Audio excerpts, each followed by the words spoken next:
Surrounding our planet is a powerful, dynamic, invisible force. Without it, life on Earth as we know it would not be possible. It is our protective blanket that shields us from the constant bombardment of space weather.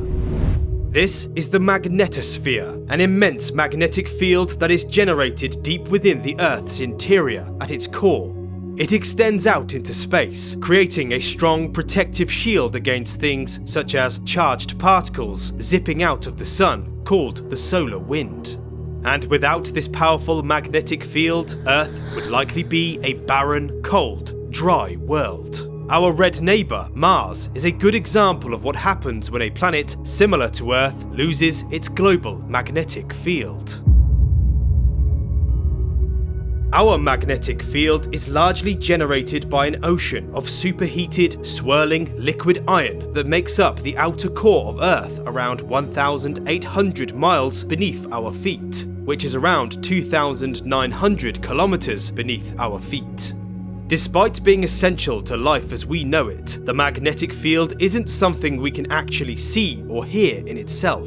But we can see its effects on the Earth's atmosphere in the form of the stunning visual display called the Aurora Borealis, or the Aurora Australis.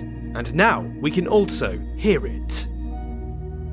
Researchers from the Technical University of Denmark took the magnetic signals, the radio frequencies measured by the European Space Agency's Swarm satellite mission, and converted them into sound. The result is an eerie representation of our planet's rumbling magnetic field and its interaction with a solar storm. The audio clip you're about to experience might sound like the stuff of nightmares, but sit back, relax, and listen to the strange creaking, crackling, and rumbling of our planet's protective shield. This is the sound of the Earth's magnetic field.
What a bizarre sound. If you want to find out more about how they created this audio clip, then click on the link I've placed in the description. If you enjoyed the video, then why not tap the like button and subscribe and check out some of my other videos. There are plenty to do with the weird and wonderful sounds of space. Thank you all so much for watching, and I'll see you all next time.